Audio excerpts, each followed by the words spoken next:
Bismillahirrahmanirrahim. Assalamu alaikum. My name is Hassan and today we are going to manually control the caching of page in Wix website. Before starting work, as per request, please subscribe my channel. Thank you. Now back to our work. So we are in Wix editor. On left side you see multiple option and then you see pages and menu. So click on it. So we are in site pages and menu, site menu. Now you see we have multiple pages. So when we hover on it, then you see three dots, so click on it, and then you see settings, so again click on it. So we are in page setting home, and then you see page info tab we are in, and then you see advanced setting.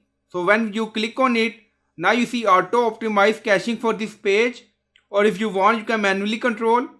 Now you see manually control caching for this page, enable this option, and then you see visitor may not see certain changes in pricing and inventory until the cache is reset or cache is reset. To make sure visitors see your changes immediately, you can always publish your site. Now you see how often do you want to reset this page cache. Now you see maximum time, drop down or select.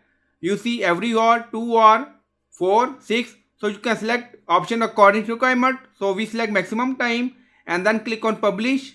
Now you see pop up, your site is published. So in this way you can manually control caching of the page. So I hope you like this video. Please like, comment, share, subscribe. Thank you for watching.